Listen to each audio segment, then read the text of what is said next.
Today's game analyst is on loan from the Chaska Broadcast Network. He joined them in 2017 as an analyst for certain hockey games, and he's been around Chaska hockey for years as the arena public address announcer. Ladies and gentlemen, boys and girls, please welcome Greg Erickson.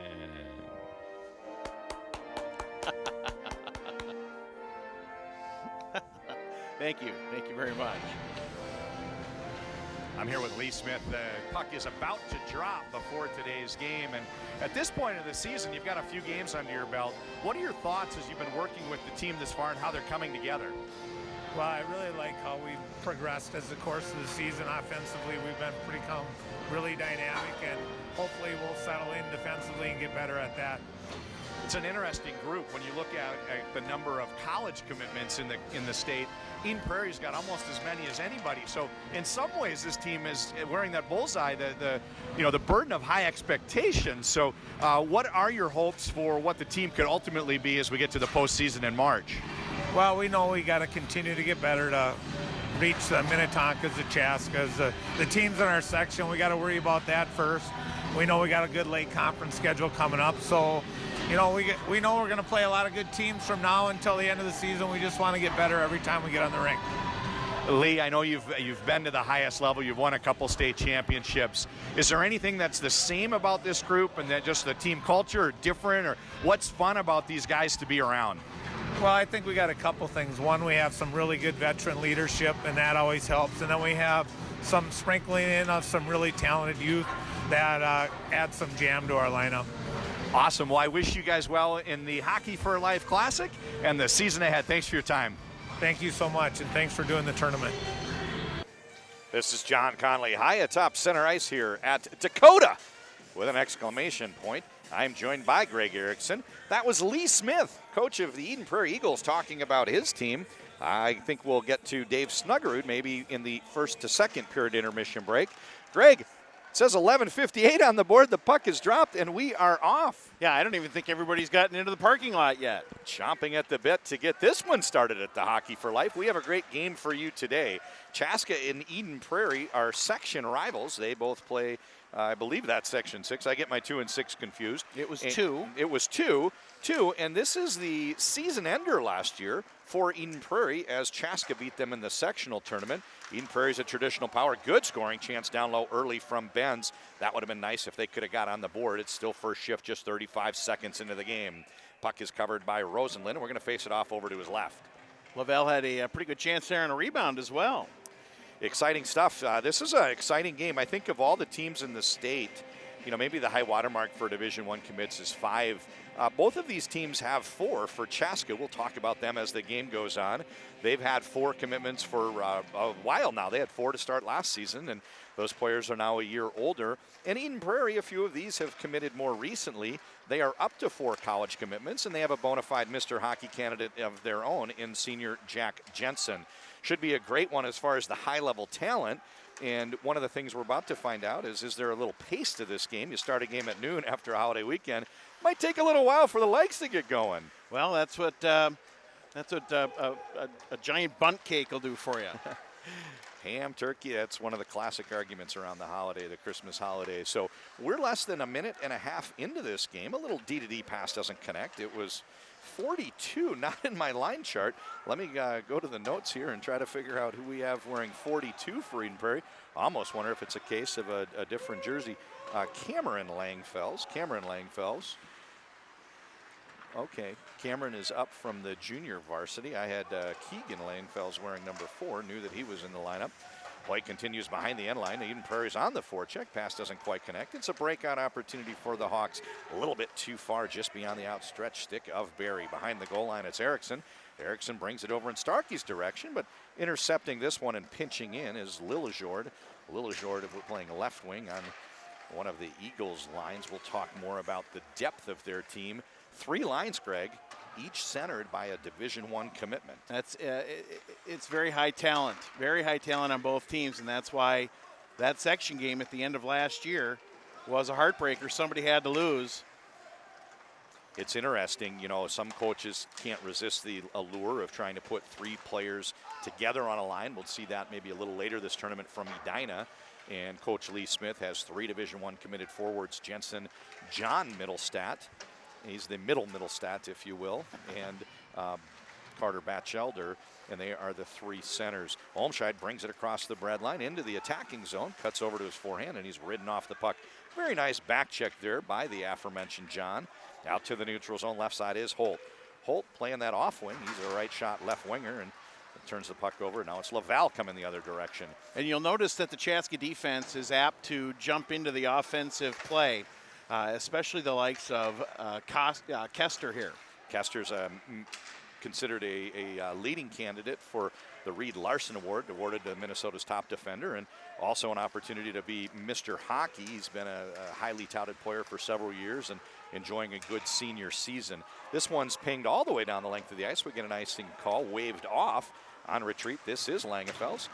I almost wonder if this is actually a lost jersey episode. That's a possibility. I wasn't expecting to see Cameron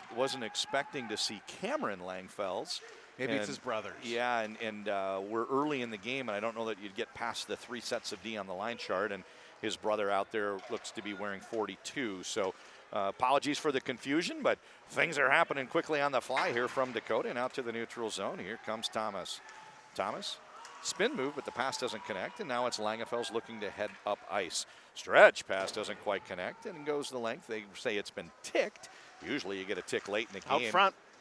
Usually you get a tick call late in the game when there was none from the linesman that wants to go home. Here we are, start of the first period, and they're saying that one was tipped. I didn't see it. How about you? No, not at all. Both Chaska and Eden Prairie are playing, I would say, maybe their second goalie choices, or at least the goalies that haven't played as many minutes as the guys that are first-line goalie, if you will. I think at the Eden Prairie side, they have 2 juniors that they consider sharing the net this year. Right. And on the Chaska side, it's actually a sophomore in goal today. One of the more promising players. This one's been into the back of the net. I believe that's Olmscheid. Okay. Olmscheid puts Chaska on top 1-0 early here. We're less than 5 minutes into the game, and Chaska enjoys an early 1-0 lead. And that's only his second goal of the season. I know that he scored real early on in the season. And we were expecting, many more to follow, but he was out front in the right spot at the right time. That puck squirted out to him right in the slot, and he buried it. Went over the stick side of the goalie. Greg, I travel with my own goal horn. Was you. Ring the bell here for Olmscheid. So that's outstanding. Sully Scholey is got the assist on that one. He's a very promising sophomore. 26 from 17, and Chaska is on the board. 26 from 17. Olmscheid from Scholl, and Chaska now has a 1-0 lead. If the shot total is accurate on the board, they're also enjoying a 4-0 shot total count so far. Holtz on the forecheck. He's in pursuit. This one steered aside by Stark. Stark plays this over to the defender, and bringing it up ice is Kester. You mentioned the defenders like to get up in the rush, particularly this one. Yes. Sure enough, he's the first one down, and now he's got to hustle back. Benz is there to cover, however, and it's a 2-on-2. I think that's whenever you play wing on a Kester line, you know for sure you're going to have to jump back on the D side really quickly because he's going to be a very offensive-minded defensive man. So one of the things about that is it's a little bit of a conundrum. If you just have a D replaced by a forward, it's still really a 3-man rush. The hard part, and I'm dating myself, but Sandis Ojelinch did a great job of this in the NHL in the 90s. The Thanksgiving tournament, we saw Mason Langenbrunner, an exciting sophomore from Cloquet. How do you get up and be the 4th attacker by joining the 3 that are already there? So something to watch. We'll see if Kester can skate it up on his own and be replaced and then really net out to still a 3-man rush, or does he join the play and provide that extra attacker that some teams are looking for? On the forecheck down low is McDonald. He's bodied off the puck, and this is Jensen. Jensen plays a breakout pass, bounces off the stick of Rudrud, and back to Jensen. He gains the red line and brings it in wide. Cuts in behind the goal line, passes it out in front of the net, pass off the pads, if you will, and work in the other direction. It's McDonald to Pitlick, and they take it down to the end wall where it's first picked up by Pejor. One thing I'm going to want to point out about Pitlick is, and I've said it over and over again this season, Rhett Pitlick is probably one of the fastest human beings I've seen on skates, so watch out for that. That's because Jalen Ramsey played football, but give him 6 months, and we'll see if we have a new fastest human on skates. Down into his defending end is Barrett. Barrett surveys the situation, plays a D-to-D pass over to Magnuson. Magnuson buys some time and makes a short breakout pass in front of the benches. Barry can't find an exit route, however, and it's back to Barrett. Barrett stretch pass out to the neutral zone, onto the tape of Scholey. Scholey had that assist moments ago, and now he's forechecking down along the end wall. Scholey's a sophomore on this team. This is Luke. Luke takes it all the way down to the end line and fights a battle, pushes it a little bit ahead. Bronson's there for the Hawks, and they try to break it out on our side, and it's back to number 42. 42, if you just joined us, we believe is borrowing his brother's jersey. 4 on the varsity is Langfels, also a Langfels 42 on the junior varsity, and we do believe that this is Langfels, the senior defenseman. He's enjoying a good senior campaign. Already 9 points in just 8 games as a defender, so as you mentioned, one of those players that likes to get involved in the play and be a part of the attack. Shelley had a opportunity just a few minutes ago. If he was a little bit deeper on the back door, he probably would have been able to connect with something there. Krebsbach behind the line. He takes this one over near side to Holt. Holt with a little dipsy dangle evades the forechecker, and now he's gained his own, cuts to his forehand, fires this one just wide. I really like seeing him over on that off-wing goal scorer's position. Ovechkin, Marty St. Louis. When you stick a player like Holt, who's a right shot on that left side, means that he's entering the zone and cuts. He's cutting to his forehand, and he's a dangerous one to watch. 9 games so far, 4 goals already, 8 points on the season. Talk about speed there. Did you see how he picked it up there through the neutral zone, gained the access, and before you knew it, he was taking a pretty good shot from the high slot. He's one of the highly touted Eden Prairie players. Eden Prairie is an interesting mix here. They're both young and old. They're senior heavy with a ton of sophomores, and they had a very good Bantam team last year, and that's where he played with Luke and also Batchelder, or some other players that are up from the Bantam team, jumping straight to the varsity as 10th graders. Jensen, centering pass over to Rudrud. Rudrud gets this one around the goaltender and fires it into the empty net. Rudrud from Jensen, and we are tied. That was a beautiful backhanded saucer pass. Rudrud was wide open on the back door. There was no chance for Stark to jump over for that one. So nice they named him twice. This is Rudrud. And a little goal horn for him. So interesting fun fact, Greg, did you know? We got some basketball fans in the house. There's Ryan Paul. Ryan Paul's in the house. He announces basketball games. Rudrud has a brother on Coach Patino's Gopher basketball team. Come on, there you True go. story, true story. Well, I went to high school with a bunch of Rudruds. I don't know if they're related or not.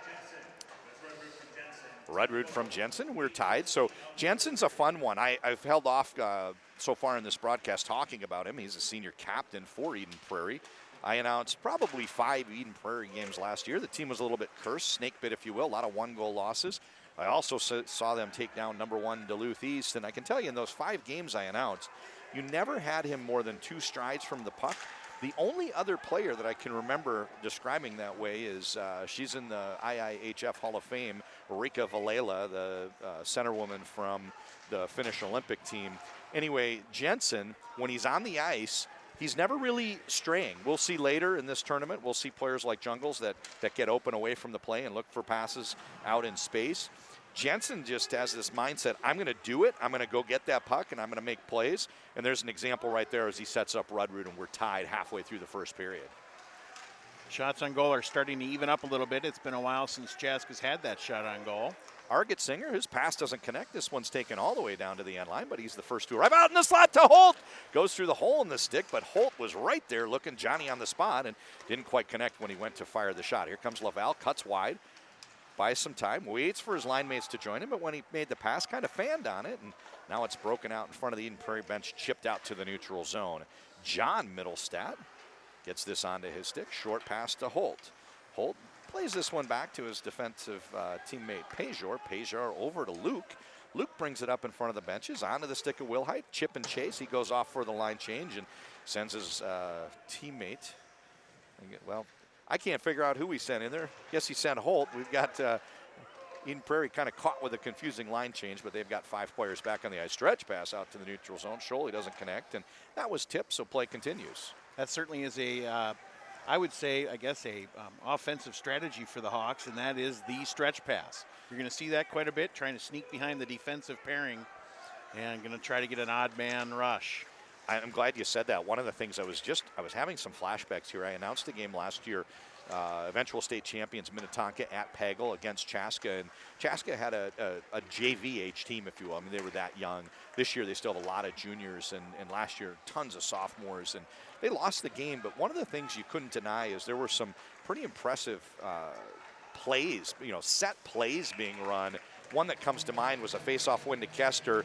They had sent Pitlick out, caught the pass across the red line, came in a breakaway and scored. And I think Dave Snuggerud employs more set plays than an average high school coach, maybe as many as anyone. So something to watch, especially with these defensive zone faceoffs. And he's really utilizing the speed of these guys too. We've got 6 minutes and 7 seconds to go in the first period. I am John Conley announcing here for Youth Hockey Hub. We've got Greg Erickson on loan from the Chaska Broadcasting Network doing color for today and tomorrow's Chaska games. We've got an all-star lineup of analysts throughout the week, and also have some great between-period content. We'll talk more about that later. Back to the action. It's a breakout opportunity. It hits the skate boot of Jensen. What did I say? He's never more than 2 strides from the puck and manages to keep some zone time here for Eden Prairie. There's the first fallen player of the game. No penalty, however. We're still penalty-free. There were a few fans that wanted a arm raised on that one. We had an amateur referee right in front of us that actually called it, but we don't. No, he didn't have a whistle, though. Don't see him with stripes and a whistle. That's the difference. Kester buys some time, and he plays a pass out to Pitlick. Pitlick gains the zone, gets over to his forehand, can't quite get all the way around Horton. Horton did a good job. Kester, boom, goes the dynamite. Did you see that water bottle pop? Kester fires this one into the top corner, and Chaska has regained the lead. Pitlick wasn't able to get his a shot on net himself, so he used his speed, circled around. There you go. Circled around the net and found Kester wide open right in the right circle and buried that one up over the right-hand shoulder. And so it's 2-1 now. So 4 from 12. Last year, I mentioned that Minnetonka game, there was a sequence where Bob, we'll pause to hear the public address. Assist to number 12, Brent Pitlick. That's Kester from Pitlick. It's on the goal. No second assist on that one. D-to-D pass over to Bear. Bear with a snapper. This one gets deflected off of Holt's stick into the back glass. Olmscheid down along the wall, chips this one down to the end line. Pans out front. Laval tries to get this one past Rosenlund, but can't quite find the hole in the goaltender. And that was a beautiful no-look pass there by Benz. Yeah, so I was mentioning I saw the Chaska Minnetonka game last year, and there was a sequence where Bobby Brank, who everybody knows what he's gone on to do, did not just one lap, but about 540 in the zone. Eventually found, I think it was Bayless, he found somebody that was open for a shot. We had a very similar sequence there, like you said. With the skill he has and the speed and the hockey sense, Pitlick went on a guitar solo, and eventually he found somebody. When you're moving, and especially when the passing targets are moving, you're creating changing passing lanes constantly. It's tough to defend. Then there's a little glimmer of hope. They get it to Kester. The goalie's got to adjust. Couldn't get there in time. Well, you saw Kester crashing in. I mean, instead of being on the blue line, he was 25 feet in from there. Like I said, the defense is definitely going to crash in, and especially number 4, the co-captain, Mike Kester. And Kester sends that water bottle a pop in and puts the Hawks back up 2-1. Over to Barrett on the point. Oh, this one's a tip from Barry that goes just wide. We have a Barrett and a Barry. They hooked up right there and shot that one just wide of the goal on the tip shot. Oh, a little swing and a miss there from Scholey. And now it's a chance for Eden Prairie to get possession of the puck. Out there is Krebsbach and plays it over to Arget-Singer. Chipped out to neutral and in the neutral zone. Let's see, we got Batchelder. I'm trying to figure out where these guys are on my line chart. I'm going to pick up and get a little more comfortable as we go, announcing 3 games for each team, but got a little confused there for a moment. My apologies. Here comes Batchelder, and he's pinned in and turns the puck over. Greg, you don't see that often. It tipped on goal. Not only that, but he fumbled it, and it could have been an easy chance for the Hawks, but out to the neutral zone. Batchelder plays this one over to the right side to Krebsbach. Krebsbach shoots wide, and now it's another rebound attempt from Lillejord, stolen out to neutral zone by the Hawks, but they lose possession. Langfels, in case you just joined us and you're super familiar with Eden Prairie, Langfels wearing number 42 today. I'm guessing, just speculation here, there's a lost jersey issue, and he's borrowing one from his brother. Used to be in hockey, youth hockey. They'd have the name on the back of that jersey, left mine at home. I don't know if you've ever seen that. For the spare jersey? That's awesome. Yep. Left mine at home. I saw that first, Edina did that, the youth. Oh, that's funny. The youth teams in hockey. That's funny. So, Greg, interesting. We came down here today. What did you notice as you were driving into the Dakota today? Other than the exclamation point on the I was going to get to that. Dakota. I was going to get to that in just a second. Oh, we've got Levels here by Avicii. Great public address music so far. We had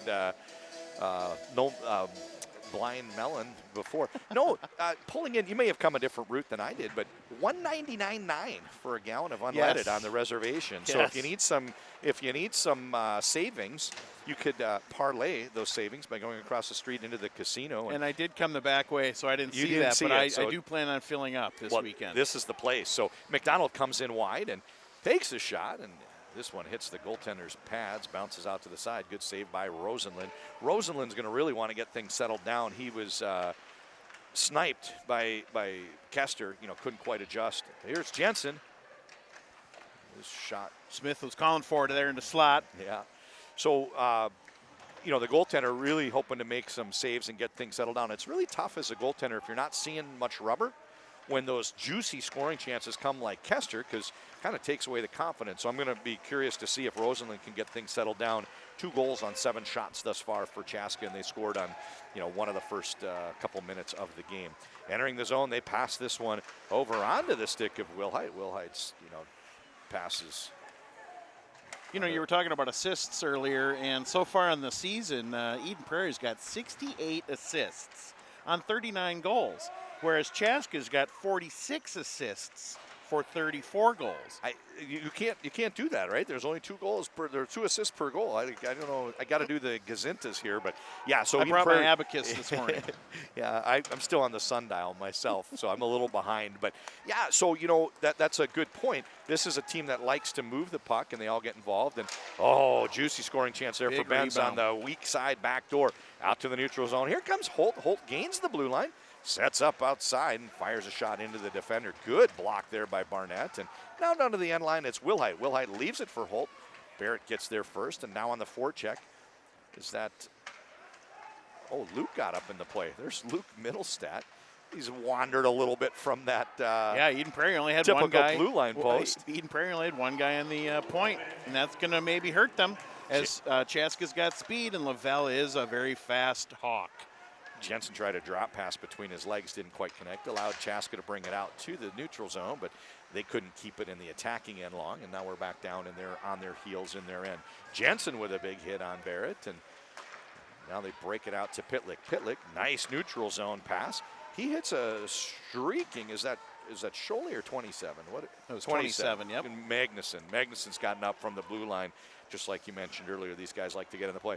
Pitlick fakes the shot, and a big wrister glove save. Couldn't get the cover, however, by Rosenlund. Looks like it's going to be an icing against Eden Prairie, trying to get it out of there. Only 19.6 to go in this period. So we've got some good content here, Greg. So just to give everybody an idea what's in store for this game and the whole weekend, we have between period guests. The first period is generally an adult that I've interviewed. And then the second period, it's going to be turning it over to the kids. And we're going to have some player profiles and some of the kids in this event. Today, it's a 2-parter. First period is Chris McAlpine. Part 1 is our guest. Part 2 airs tomorrow. But Chris Pitlick with the turnover, steals it, tries to get it over to McDonald and couldn't quite release that pass. Trying to get something done in the waning seconds of this first period. 5 to go. This should just about do it. So Chris McAlpine is a Roseville graduate, played in the NHL, and then became an NHL player agent. He is with Octagon today. So enjoy the first period intermission. We'll talk with Chris McAlpine. And then between periods and 2, something for you to look forward to. Some of the players that are in this game, Garrett Smith for Eden Prairie, and then Mr. Hockey candidate Jack Jensen. They'll be the profiles for period 2 to 3 break. And got a good interview for those interviewer for those guys. It's actually their teammate Carson Jones. Carson unable to play today, still rehabbing an injury, and he'll be joining the team in January. So we'll come back with some thoughts when we come back, talk about the first period. He's Greg Erickson. I'm John Conley. Let's kick it over to our producer, Justin. Justin's going to play you our Chris McAlpine Part 1 interview.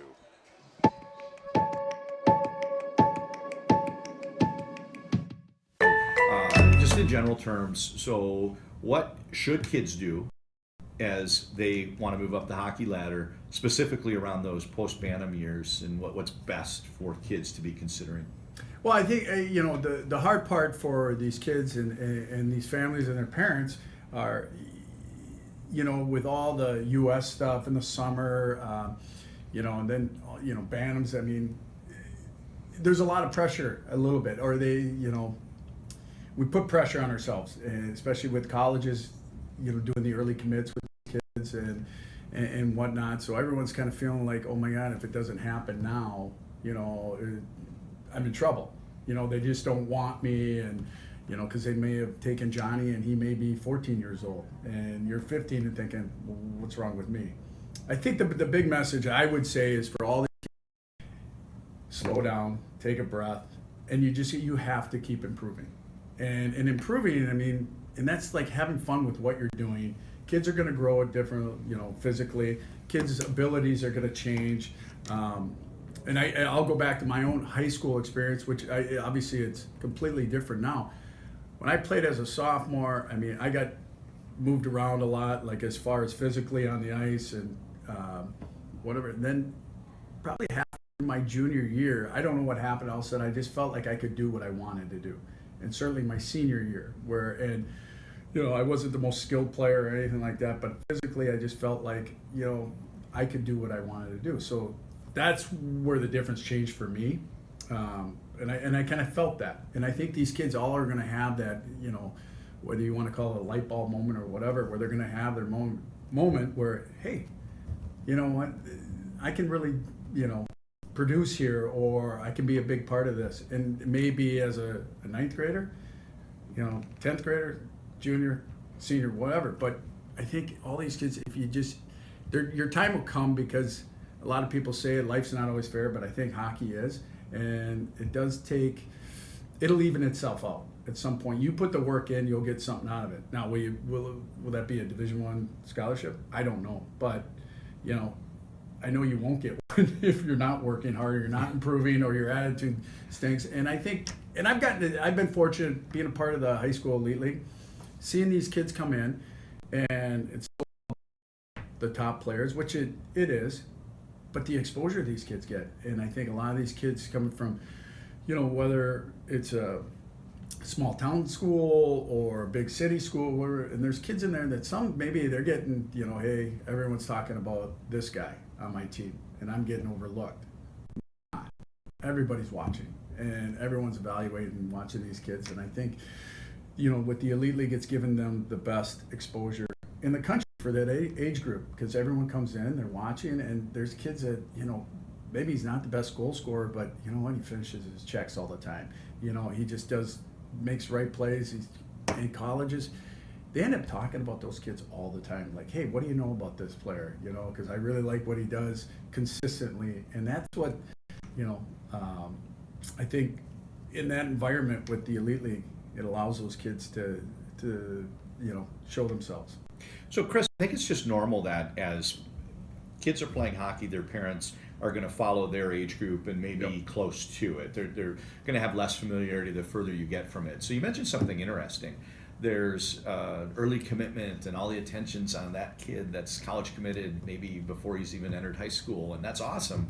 But at the same time, if you're taking a step back, looking at things in a bigger picture, a lot of the kids that are having success are anything but those kids. And one of the kids that we talked about earlier before we started taping was, lack of a better term, maybe an average player in the high school elite league, and maybe an undistinguished high school player in Minnesota. And he's not just doing well in college, he's a superstar, and that's Odin Tufto at Merrimack. So, I think if people look at not just their son's age group or daughters, and look at a 14-year-old commit and all the attention on them, and say, well, who are the ones that are winning Player of the Week in college, or maybe they're the postseason awards like an all-conference, it's the 20-year-old junior player that aged out of the Alberta Junior League coming in that's doing more than the kid they waited 5 years for after a 14-year-old commitment at University of Michigan. It's more times than not, it's not those kids. So it helps if you at least are aware of it to maybe make it easier to keep perspective. Yeah, oh, absolutely. I mean, and you look at, if you go up and down college rosters, and a lot of these kids are coming out of 19 and 20-year-olds, and they weren't the superstars on their high school teams, but then they've come and they've scrapped and they fought and they've learned how to do, whether it's be more consistent, whether it's, scoring goals, whether their time all of a sudden now has come. And now schools are identifying these kids more. The schools that have maybe your higher end talent, higher end draft picks, if you will, they're younger. And it's tough for those kids to go up against, a 20-year-old or a 21-year-old who's like, hey, I've played 3 years of juniors, I've gone through this, and you're not taking anything away from me.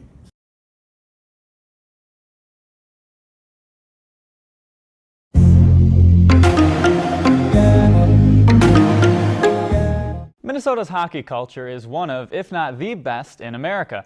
So it's only fitting that one of the best hockey camps in the world is right here in Nisswa.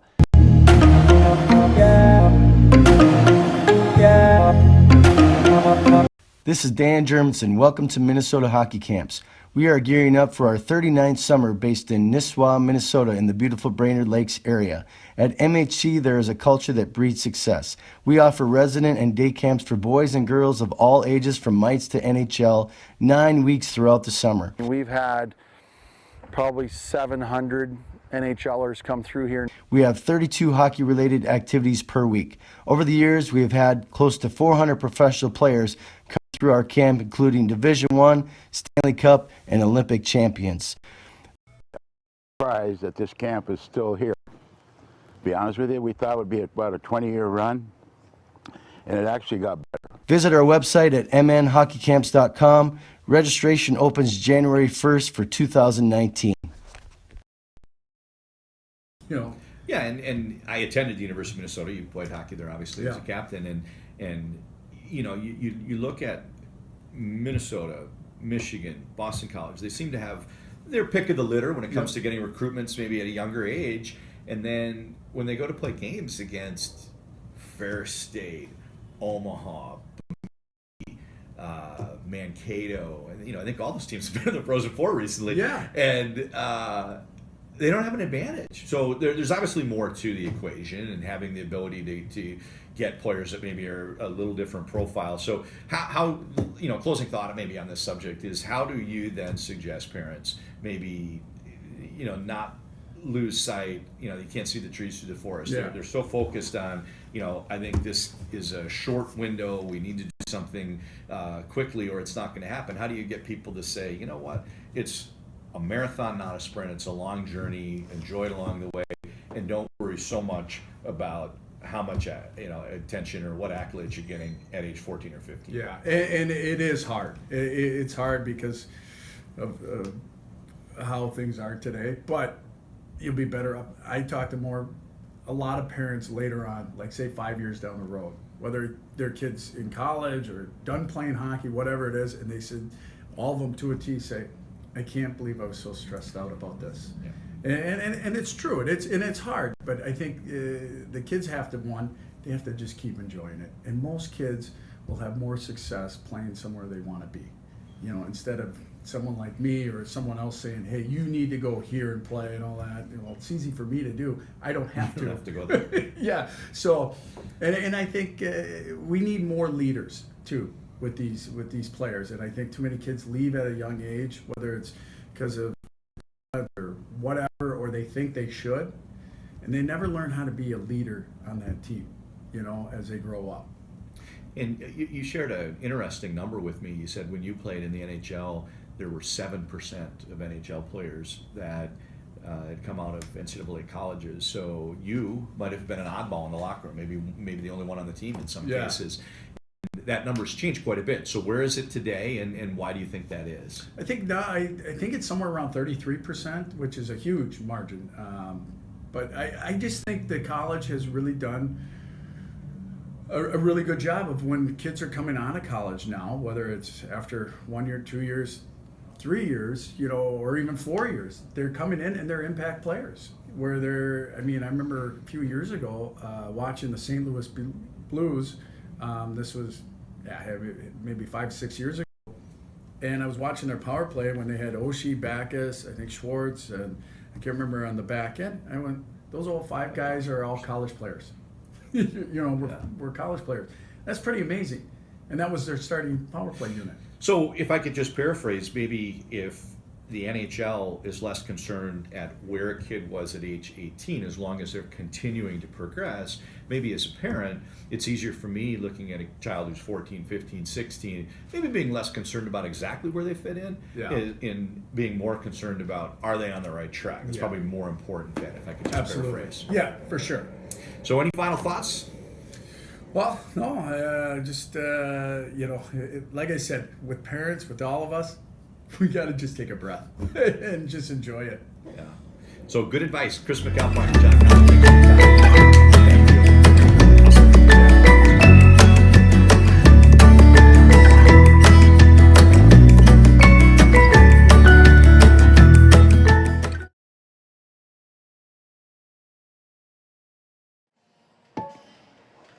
Thanks for watching part 1 of our 2-part interview with Chris McAlpine. You can catch part 2 tomorrow. I also had an opportunity, they dropped the puck a couple minutes early, had a chance to get these thoughts from Coach Dave Snuggerud before today's game about the tournament.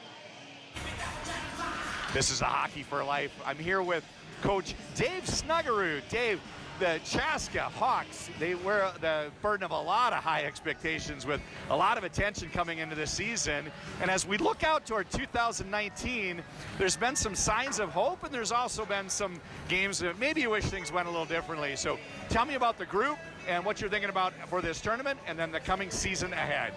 Yeah, the expectations were high, and that was something new for our program that none of our kids were used to, being in the spotlight going into the year.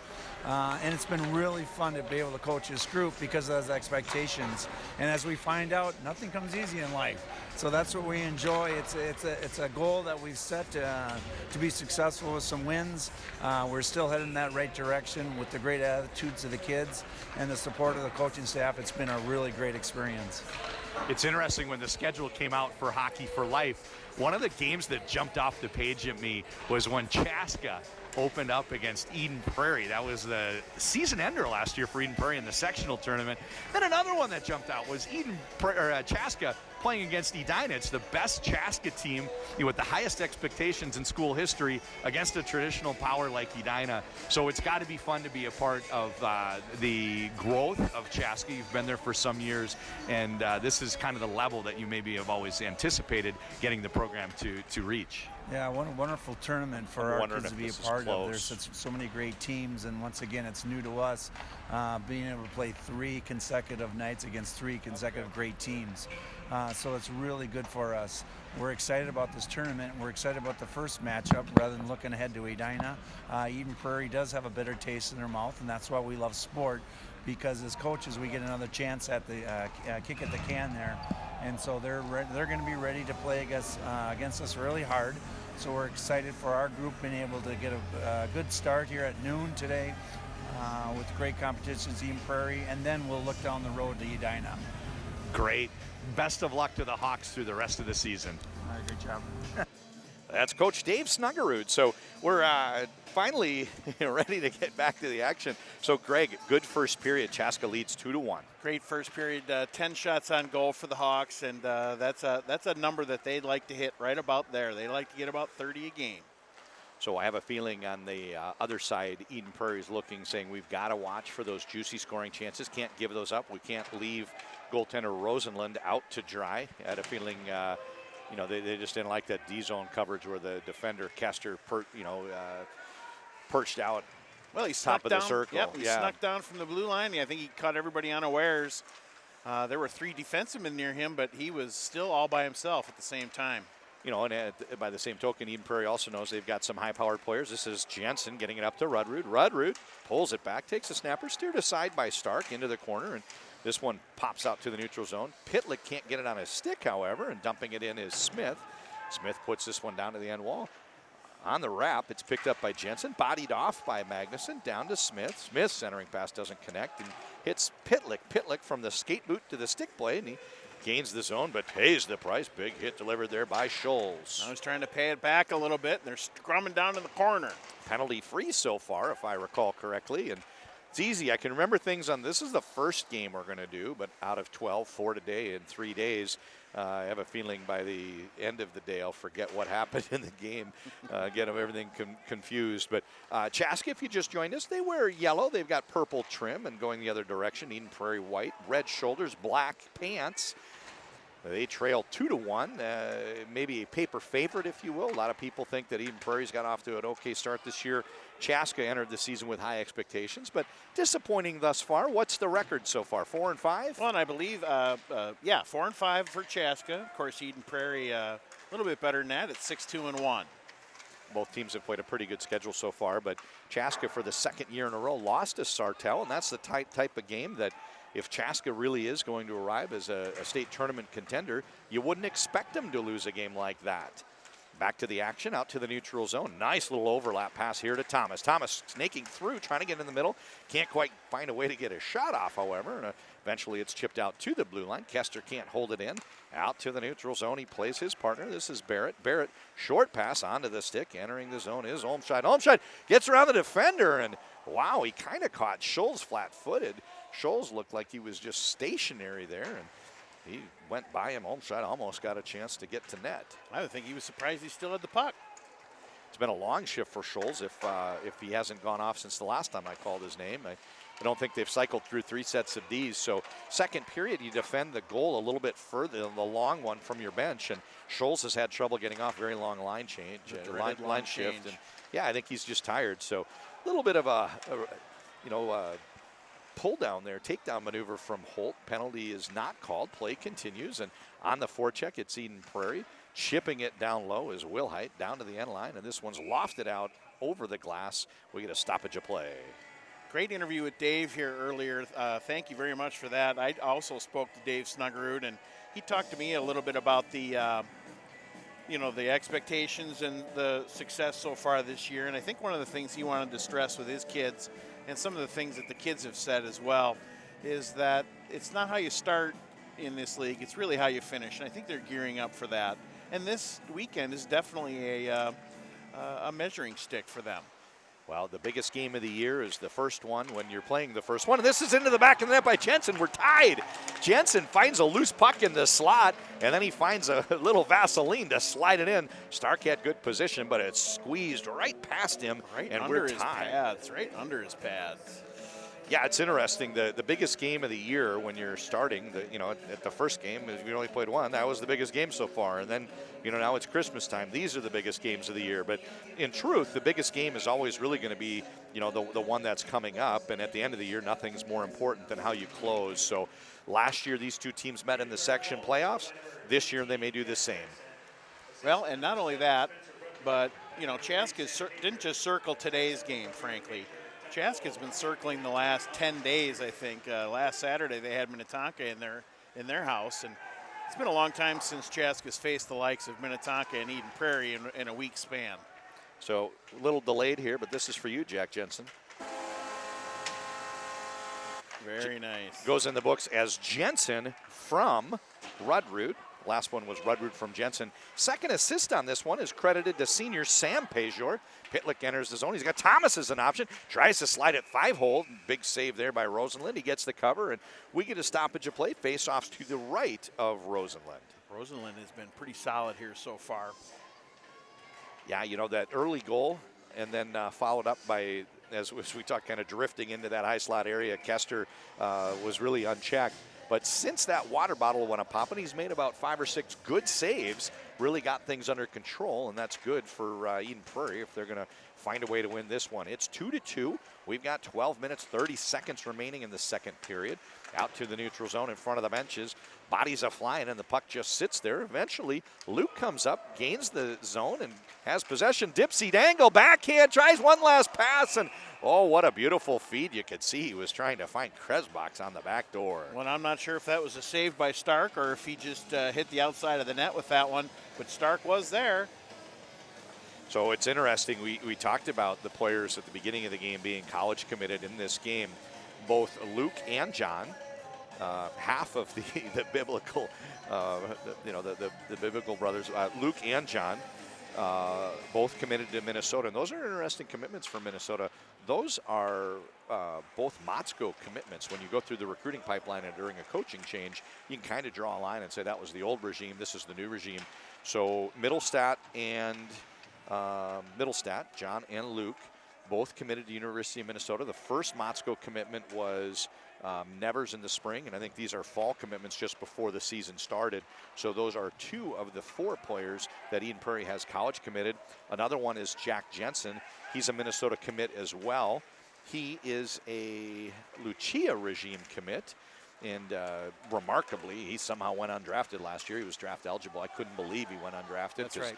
I've seen him play enough, and I love the way the kid plays. So there's 3 Minnesota commits on Eden Prairie, 2 on Chaska, Pitlick and Kester. They've been committed to Minnesota for a long time. They're both some of the top players in Minnesota. They're actually Lucia commits, old regime, but you just see the way those kids play. And Kester's a strong NHL prospect. Pitlick as well, both draft eligible this year, if I'm not mistaken. And, you have a feeling they're going to find their way to University of Minnesota. Wouldn't be surprised if they've even signed a letter of intent so far. And Kester has, actually. Kester has, okay. And, in fact, I spoke to him earlier in the season and asked him about just that, the Lucia, great save by Stark. He absolutely spread out there. Denied Scholl. Scholl's got up in the play, 0 points in the season so far, but you see a defenseman on that backside there. Scholl's can't believe he was denied because he fired it in, and huge save, Stark. Well, and I spoke to Kester, and he said the new regime definitely is embracing him over at the U of M, and they're excited to have him, and he's excited to go there as well, despite the fact that Lucia did draft him, as you had indicated earlier. So we've got 10 minutes, 45 seconds remaining into the second period. And behind the goal line, it's that's Bronson. Bronson plays this one over, and it's stolen by one of the 4 checkers. I think over on the right side, we've got Smith. Can't quite see that little corner. Can't quite catch the numbers, but yes, that is in fact Smith. And Pitlick brings it out to the neutral zone. Pass doesn't connect. He threw it in the direction of McDonald, and now he's picked this one up and circling back, finding a passing route. Plays Bronson, turned over to Rudrud. Rudrud, he's got a goal and an assist so far, and he's looking to add to that total. Strong on the forecheck. He's joined by Smith. There are times when Bronson's passes will be, somebody's going to jump right in front of him. It's happened more than once this year. A little frustration here for Jensen. He was trying to find a way to get into space and find a pass from his teammates, and every time they went to go deliver a pass, game's first penalty is upcoming here. Going off is Smith.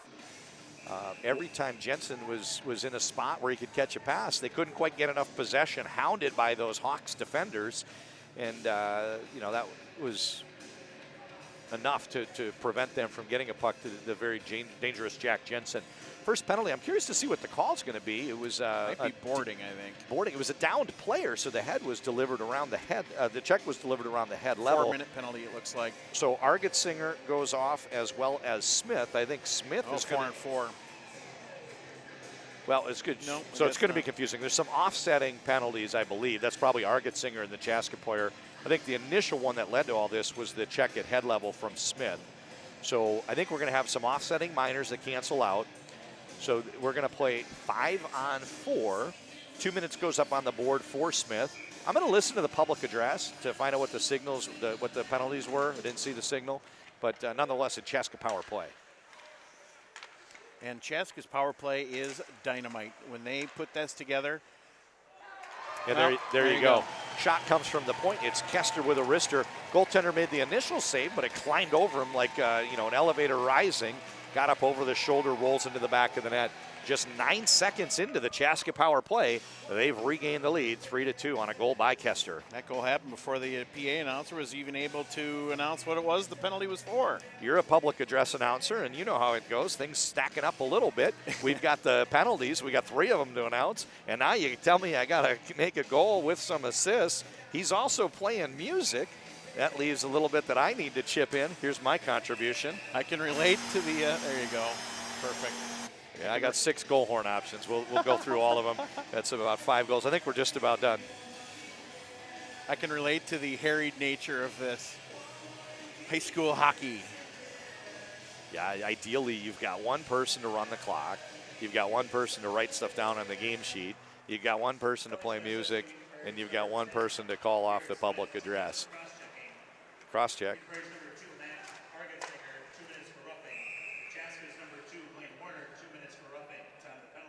Warner got the penalty offsetting there. Warner and Argetsinger go off for roughing. Those cancel each other out. They're going to sit there 2 minutes. The person with the cross-check, he's already back, Greg. 9 seconds in, the penalty has been canceled out by the goal. So Smith is back. He's ready to get back into the game. Magnuson shot this one steered aside by Rosenlund, and now behind the goal line with the puck, it's John. John can't find a breakout route. It's kept in at the blue line by Magnuson. Up to Laval. Laval's down in the corner, circles behind the end line, goes for the stuff, kind of brings it out wide side, chooses a shot option, hits the skate boot of Luke, and now Eden Prairie manages to clear the zone. They've lost the puck, however. Onto the stick. This is Wilhite. Back into his own end. Langefels, in case you're familiar with Eden Prairie, we believe that's Langfels wearing 42. He's 4 in the program, but he also has a brother wearing 42 on the junior varsity, and have a feeling there may be a lost jersey issue. They get it behind the defender. It's Fletcher that's going to arrive on the scene first. He's got Thomas as a pass option. He chose to shoot instead. There. That was very nice. Tried to spring Keith. Stretch pass, a little bit too far for Holt. Goes for icing. It was nice to see Keith's dad get a job in Philadelphia.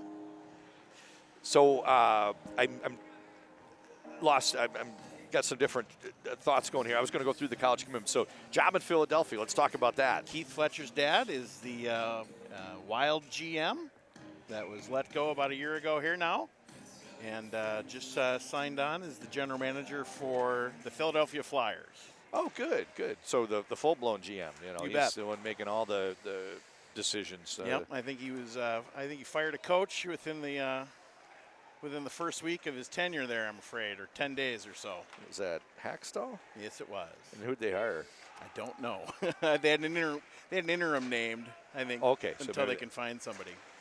Yeah, so Fletcher in this game, and later we've got a player on Lakeville whose father is an NHL referee, there an you NHL go. official. So, you know, some interesting things, maybe behind the scenes. You know, when somebody has a father who played in the NHL, like in this case Pitlick, or a coach who played in the NHL, like Snuggerud. But here was an NHL executive in Chuck Fletcher. So back out to the neutral zone. It's a little bit too far for Pejor because it was Eden Prairie that shot the puck. There's no icing call. We're into the second half of the second period. Pejor behind the goal. Rings this one over in the direction of Krebsbach on the wing. He can't quite clear the zone first try. Second time's a charm. Out to the neutral zone. It's intercepted by Barry. Barry tries a short pass. Tries it through the wickets of Langefels. He was looking for Pitlick. Now out top, it's onto the stick of Barry. Barry took that tip pass from McDonald, and nice little chance there for them to get the puck to net. Kester on the point. He's been dangerous thus far.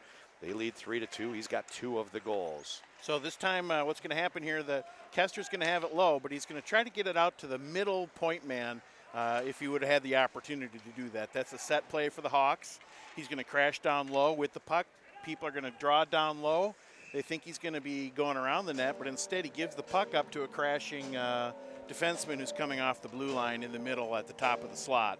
You know, it's an interesting illustration there of the skills versus tactics argument. You know, you get coaches that want to scheme and come up with set plays and breakouts and neutral zone and all sorts of different maneuvers. It only works when you have the players with the skill set, the toolbox to do it. Don Lucia famously said, if you can't do it technically, you can't do it tactically. So it's funny you mention a set play.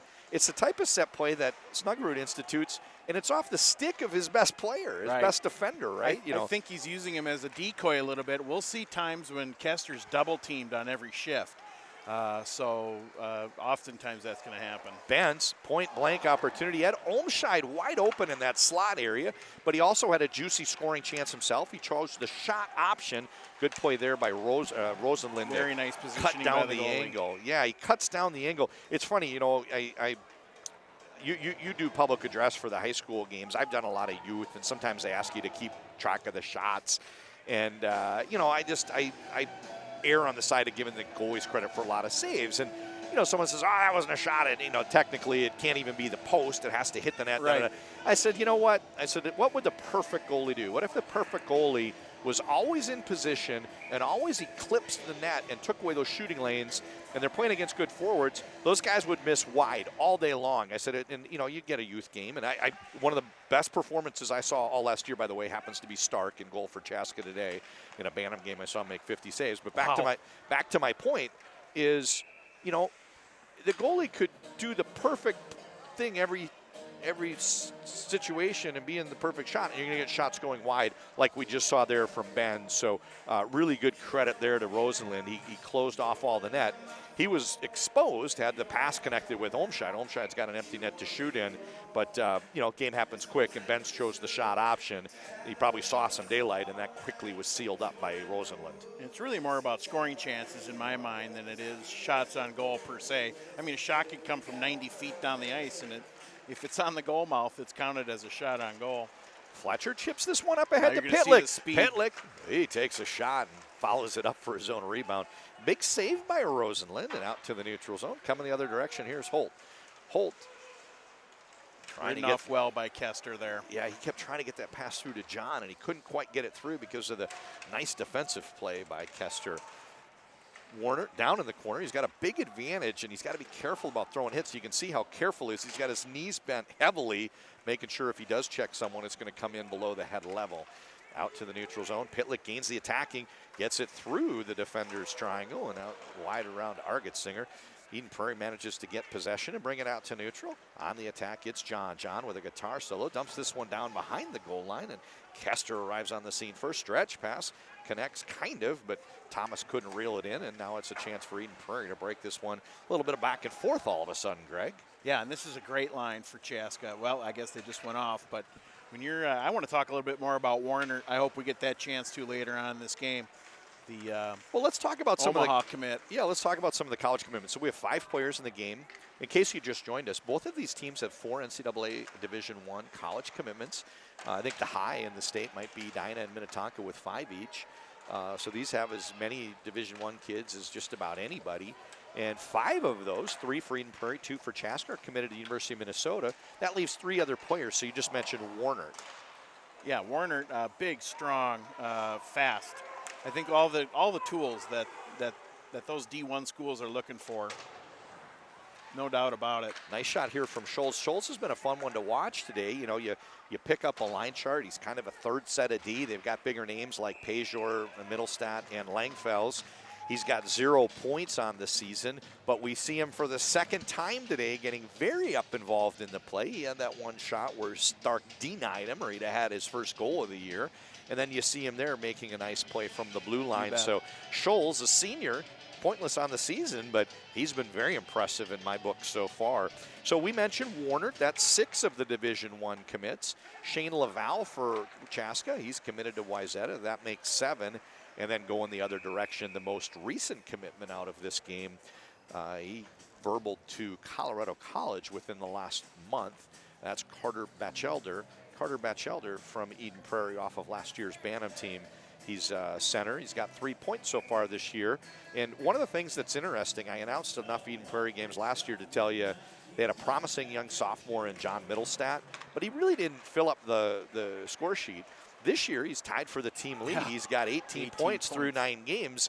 So, a lot of times these guys, when they're young and talented, maybe they've been an utter standout amongst their peer group, whether that's at Bantam Hockey or maybe the USA Hockey National Development Camp.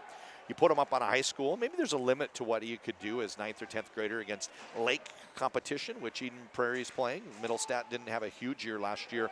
But once they get to be where they're kind of normal age-wise, Mittelstadt's now a high school junior. Big numbers, and that makes it 4-2. Huge goal here by Benz. Benz had that shot option earlier. He could have passed. He fired it, shot it wide. This time there is no doubt. Benz puts Chaska up 4-2. And Chaska definitely seems to be aiming for the upper corners, and that's why you'll see a lot of shots that actually miss the goal altogether, because that's not a very easy place to go. If you're breaking plates in those corners, so far that's what Chaska's been able to do. I think almost all their goals are up in the corners. Yes, we have to get that in.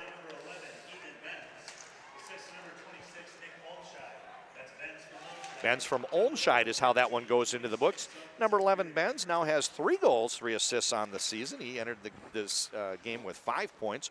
Olmscheid, 1 goal, 5 assists. He's up to 6 points. Oh, actually, 2 goals. He had one earlier today. He's up to 7 points on the season on 2 goals, 5 assists. We've got 3 minutes to go in the second period. Now's the time that Eden Prairie is looking at what's left of this period thinking, I don't want to go to the locker room down 4-2. They really need to do something to swing the momentum in the other direction. You bet they do. And in fact, I was thinking out of that break and well into this period that I haven't seen any adjustments yet for what Chaska's been doing. And I'm not sure what those adjustments would be, but I haven't seen them yet so far. Starkey to Thomas doesn't quite connect. Now they're back into their own end. Regrouping is Erickson. Nice little evasive move there and plays a pass out to Thomas, but it's a little bit behind the intended target. Argetsinger throws this one out to neutral, and here's Jensen. Jensen's about to put this team on his shoulders. There's this, I don't know what the expression would be that we'd say over the Big air, man on but campus, I guess. Screw it. Yeah, I think he's perhaps. just going to say, you know what, I am just going to just go get things done anytime I get on the ice. And good things are going to happen. So Jensen picks up this puck. He's one of the most dangerous players in Minnesota hockey. There was some chatter before the tournament. Who do you think is going to lead the tournament in scoring? Jensen was my pick, and I'm not going to change that. He's got a goal so far, 1 assist, and I don't think he's done yet. Kester gets around a flat-footed Jensen and gains the zone. He's joined the rush, throws this one up, trying to get it to Olmscheid. But it's a nice saucer. Yeah, turns over to Schultz. Kept in by Kester. All of a sudden, we're calling Kester's name everywhere he's going, and that's a hat trick, folks. The water bottle's a poppin'. Kester makes it 5-2. Boy, he jumped into that passing lane. They were trying to get it out of the zone, and right on the tape of Mike Kester, he walked it in. What was he, 12 feet in front of the net before he took that shot? He was looking, and you'll notice where that puck went, up in the upper corner once again. So the last game I announced was for the Minnesota Sports Broadcast Network. It was St. Thomas playing against Hill Murray. And I went over to Aldrich, and the reason I'm telling you this, a player entered the game with 0 goals. 3 goals from the blue line. You don't usually see a defenseman get a hat trick, but we've got one. When Mike Kester puts his mind to something, there aren't too many things that he can't do. I've seen games where you were talking about just a few minutes ago when Jensen maybe was going to think about trying to take it all on himself and try to get something done at the end of this period here. Kester will do that all the time when his team's down a goal or two. You can just tell that a determination in his mind, and he puts the team on his back, and he's doing things to just solve the problem, no matter what he can do. Well, I was trying to be kind when we came on the air because I didn't want to maybe overstate things, but Chaska's season's been a disaster so far. I don't That's a think, good way to put it. Now that they're up 5-2 in the second period, this is a team that had high expectations, and we know why. I mean, you have players like Kester, like Pitlick, like Laval, like Olmscheid, like Benz, like Warner, and so on and so on. Things have not gone very well so far this season. Now all of a sudden, they've got the world at their feet. Everybody's kissing their ring. It's 5-2 with 1 minute to go in period 2, and you kind of look and say, do you know they're going to get Eden Prairie's best effort in the third? Is this something that they're going to be able to close out? Because they've got a huge lead. Or maybe it is that Eden Prairie was eating too much of that pound cake. We'll see, but there's a tip from Warner that's swallowed up by Rosenlind, and Rosenlind, he makes the save. That's his 18th save of the game. Chaska leading 5-2 is your score. 40 seconds left in the period. Little reminder here that we've got some good player profiles coming up between period 2 and 3. You'll have an opportunity to see Carson Jones. He's a second returning leading scorer off of last year's varsity, but he's been unable to play this far due to injury. He's our host. He's going to start with Garrett Smith, followed up and have a little sit down with Jack Jensen. You won't want to miss it. That's our between period 2 to 3 intermission guest. It's Carson Jones interviewing Garrett Smith and Jack Jensen. You guys will not want to miss that if you want to see what these players do away from the ice rink. Here comes Laval. He's ridden off the puck by Langfels and down into the corner. It's Luke Middlestat. Luke gets knocked down by Olmscheid and bounces back up, but can't quite get there. We got an upcoming penalty, and this is just what the doctor ordered, Greg. It looks like Eden Prairie is going to start the period with a power play opportunity as we go to period 3. Yeah, that's a big opportunity for them. that's huge. You know, these guys, they go to the locker room, you know, holy wow, we're down 5-2. What's going on? They didn't envision that they would, you know, they knew they'd have a tough game. They didn't envision they'd be 3 goals down at any point. Now they have an opportunity to say, you know what, we have to build slowly, you know, one bite at a time. It's the old how do you eat an elephant. So they're going to have to get the first goal. Well, this is an opportunity. They're going to start period 3 on the power play. Big opportunity. I'm going to be very interested to see what kind of adjustments they're going to make out of this second intermission. So he's Greg Erickson on loan from the Chaska Broadcast Network. For Youth Hockey Hub, I'm John Conley. We're going to take a quick break here. Kick it over to Justin. Justin's going to play those interviews for us, and we'll be back with period 3 in about 12 to 15 minutes. Thanks for watching.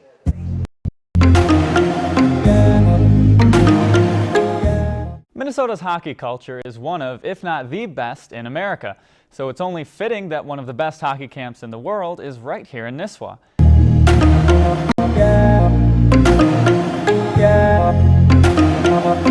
This is Dan Germanson. Welcome to Minnesota Hockey Camps.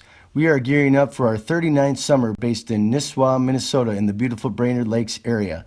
At MHC, there is a culture that breeds success. We offer resident and day camps for boys and girls of all ages from mites to NHL, 9 weeks throughout the summer. We've had probably 700 NHLers come through here. We have 32 hockey-related activities per week. Over the years, we have had close to 400 professional players come through our camp, including Division I, Stanley Cup, and Olympic champions.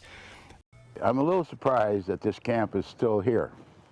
To be honest with you, we thought it would be about a 20-year run, and it actually got better. Visit our website at mnhockeycamps.com. Registration opens January 1st for 2019.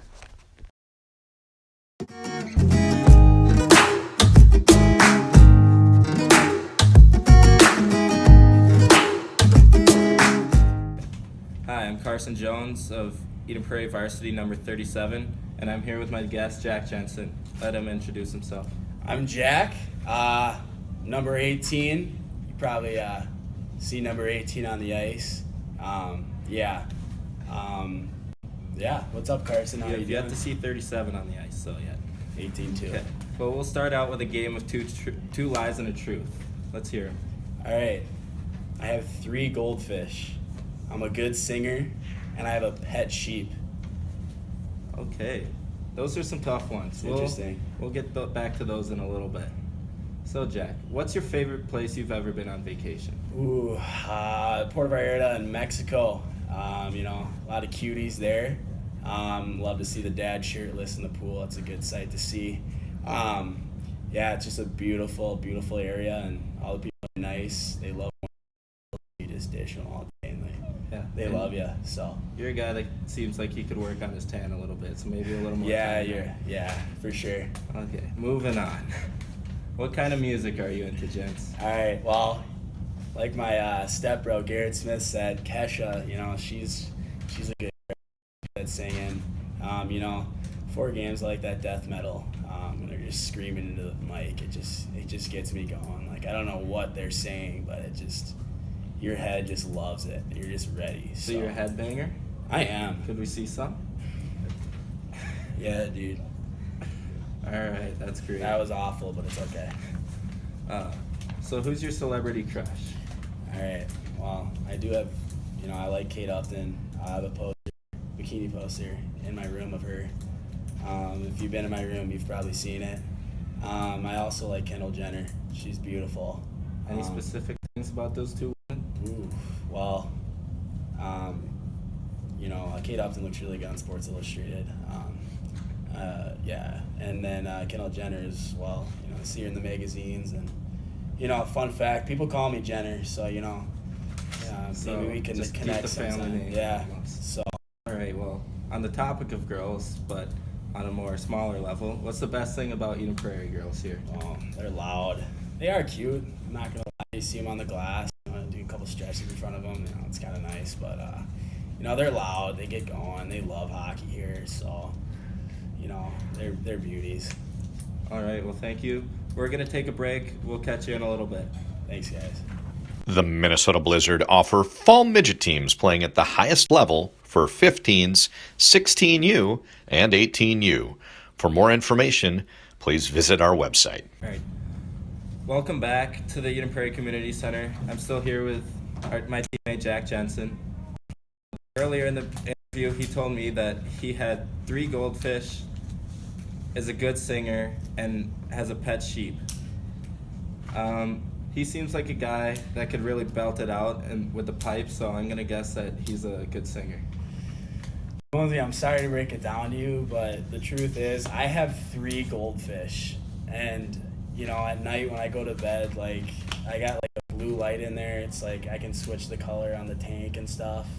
The fish's name is Blade, Trump, and Johnny, I think. Johnny or Tommy, it's one of those. They all look the same, so it's tough to, but I mean. Well, that's just fascinating. They're beauties. Some manly animals you got in there. So. All right. Well, this has been Carson Jones, and I'm Jack. See you guys later. From the Community Center. See you guys later.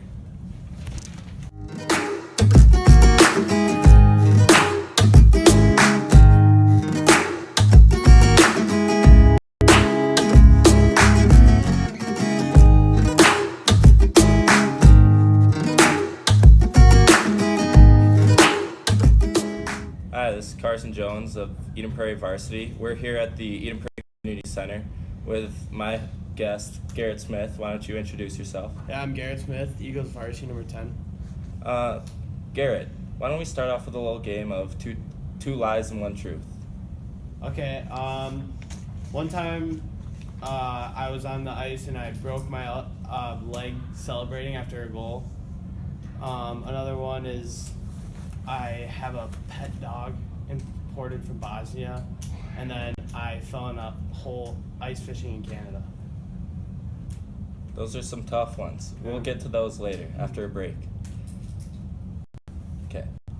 So Garrett, where's your favorite place? If you could vacation anywhere, where would you go? I love California. I've been to Hawaii. I like that a lot. If I could go anywhere, though, it'd for sure be the Caribbean. Like, I just like the vibes out there, just chilling on the beach side, you know what I'm saying? You a Bob Marley fan? Oh, for sure. So what kind of music are you into?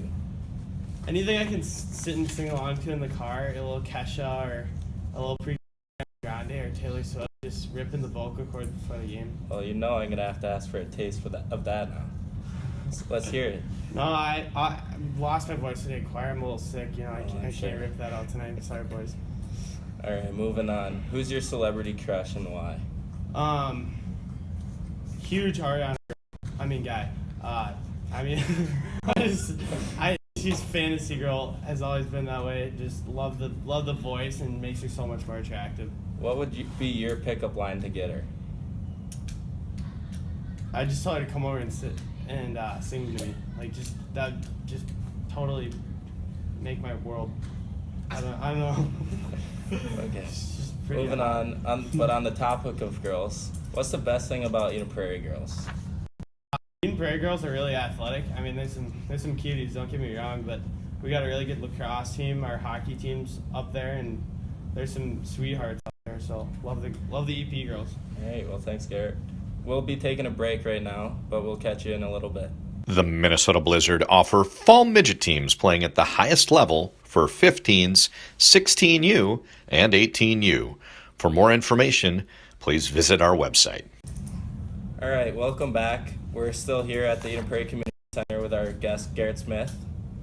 So coming back to what we had earlier, the game, the 2 truths and 1 lie, I see you as a big animal lover. I'm going to guess that your truth is that you have a dog imported from Bosnia. It's actually not. I was playing JV in 9th grade and for the summer festival, and Jack Jensen came down after I scored and totally toe-picked, like just ate it, fell right on my leg, snapped it right in half, and that's how I broke my leg selling. So.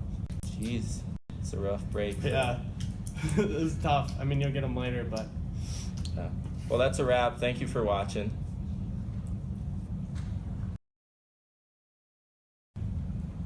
So. I'm Garrett. And I'm Carson. Thanks.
We are back. John Connolly here with Greg Erickson. Greg is on loan from the Chaska Broadcasting Network. Greg, we have an injured Langfells. It actually is the sophomore. That's the deal. We found out. I was speculating. I admitted I was speculating. We have a new goalie in for Eden Prairie. So this is Cameron Langfells. He is a sophomore. Bullis has come in for Rosenlund. And they have two good goalies. Jensen brings it wide, cuts toward the net. Backhander going top corner. Big save, Stark. Maybe that's the adjustment we were looking for. They got to come up with something different. But as we mentioned, the period ended with a penalty, and you heard the public address. You said it was a cross check from Lavelle. Cross check on Lavelle down in the corner there, right at the end of the period. Yeah, we saw the play, saw the arm go up, and the delayed penalty. It probably happened with about 10 seconds left. Eden Prairie never gave up the puck, and as a result, that is a complete overhang. The penalty will be served entirely in period 2. Nice shot there from Smith on the doorstep. He had a spin move trying to get it past the goaltender, Stark. Couldn't quite solve the riddle, however. This is back to the blue line to Middlestat.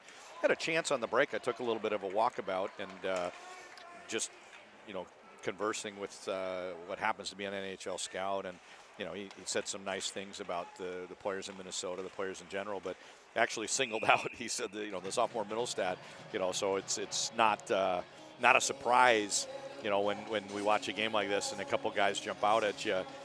Not a surprise when you hear all the hype about Middlestat. We Pretty darn good pedigree there. Sophomore commitment to the University of Minnesota, and catching the eye of an NHL scout today, and the hat trick from the blue line, they got to be in love with Kester as well. And Jensen's having a great game. So the sun has not gone down, but the stars are already out. We're here at Dakota, and we're going to talk about that a little bit later into the third period. Puck with the exclamation point. That's what we're going to talk about. So ring in the perimeter. This is Jensen pushed out to the neutral zone. There's only 30 seconds left in this power play. Only 30 seconds. That ends a turnover in the direction of the Chaska player, but eventually it's reeled in by Holt, who plays this one to Luke.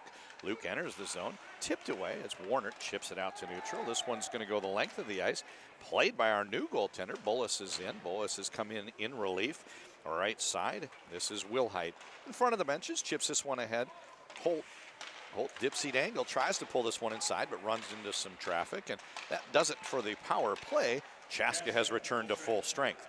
Pejor at the neutral zone, plays this one up along the boards, and Pitlick now plays it to Barry. Barry centering pass, nice chance there, but Jensen, he broke that one up and tipped it away. Now he's got a turnover working the other direction. Jensen, forehand, tucks this one in behind the goaltender. It's 5-3. Beautiful goal. Really was, I mentioned earlier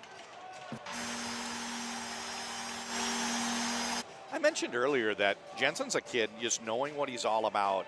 He's not going home unless he leaves it all on the ice. They're down 4-2, and he tries to do a lot that shift. And as you mentioned, the puck turns over onto the tape of Chaska player, and that gives Kester his hat trick.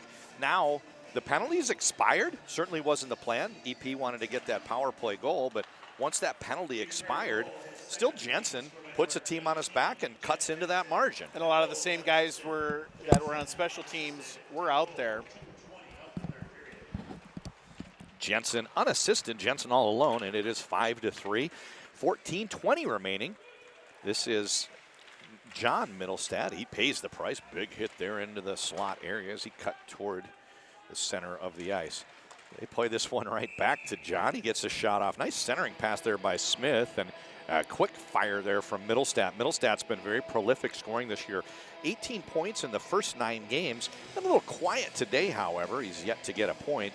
Jensen came in with 18 as well. Just 8 games. He had to sit out one. Very suspicious call. Led to a game misconduct for head contact that could have gone either way. Let's just say I don't think it was a deserved call. But what game was that? It was in the Edina tournament, so we missed the Edina game. So, I support the officials, but good player, good kid, did nothing wrong, and next thing you know, he misses a game. So now he's up to 21 points in 9 games, and no surprise there that Jensen's one of the top players in the state, 12 goals, 9 assists thus far. Long and heavy shot by Barrett. Barrett's shot saved by Bullis. Pitlick, Johnny on the spot. Pitlick takes this one up over the down goaltender, right up over the glove. Pitlick puts it back to a 3-goal margin. 6-3 is your score.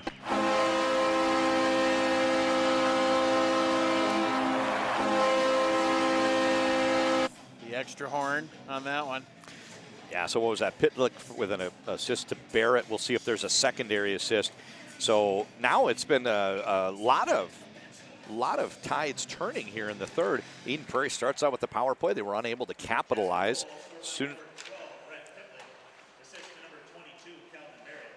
That's it, Pitlick from Barrett. As soon as the penalty expired, Jensen cuts into the margin. Seems like things are cooking. And then they give the goal right back. Nice bounce back by Chaska. It's back to a 3-goal margin. Well, that was very important for the Hawks on account of they just didn't want the momentum to shift like you had indicated at the end of that second period. 31 teams passed on Jack Jensen in the NHL draft last year. I'm going to add to that my personal opinion. 31 teams were going to regret that. He's looking outstanding. He comes right back with a shift, and he's going to be all over the ice every time he's on the ice, and really looking good for Eden Prairie so far. 13-11 remains, and at this point with a 3-goal margin, the clock is the Eden Prairie Eagles' enemy. And I believe Warner's been sort of shadowing him a little bit just to try to mitigate any success that Jensen might have. A wise tactical move, but sometimes the player you're shadowing is just so darn good you can't do anything to stop them. That's right. We were successful using Tom White to shadow Scott Bloom back in the day in Squirts in Burnsville. We switched over and not so successful when we used Jay Moore, great college player, but he couldn't lock it down defensively. So I'm going way back. I was probably, what would that be, 40 years ago. I was 10 years old. Scott Bloom, Well, I was an 85 graduate from the Burnsville Braves. Yeah, Scott. So very familiar with that young man. Scott's an outstanding player and has some ties to Prairie Lake program now. But anyway, that shadowing can work, but you really need someone to shadow Jack Jensen that's going to be able to skate with him, and we'll see how that goes. 12:30 remaining, third period.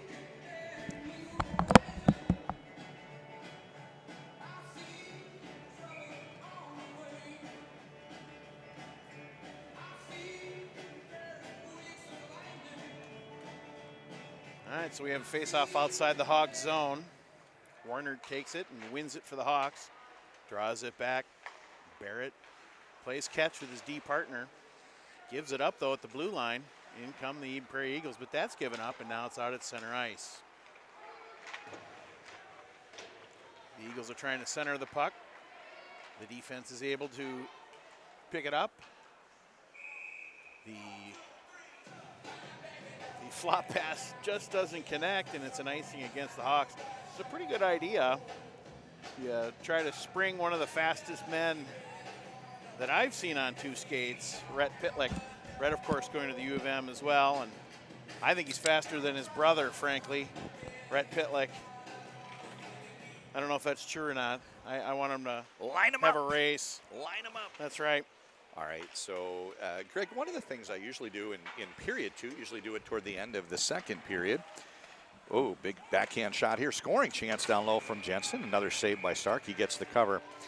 I like to talk about the communities where these schools are located and some of the people that have attended these fine institutions, but didn't get around to it. The game was so thrilling in the second period with all those goals that going to carry it over to period three. So we're going to talk about some of the notable alumni that attended both Chaska and Eden Prairie. We'll have some fun with that one. Well, that sounds like fun.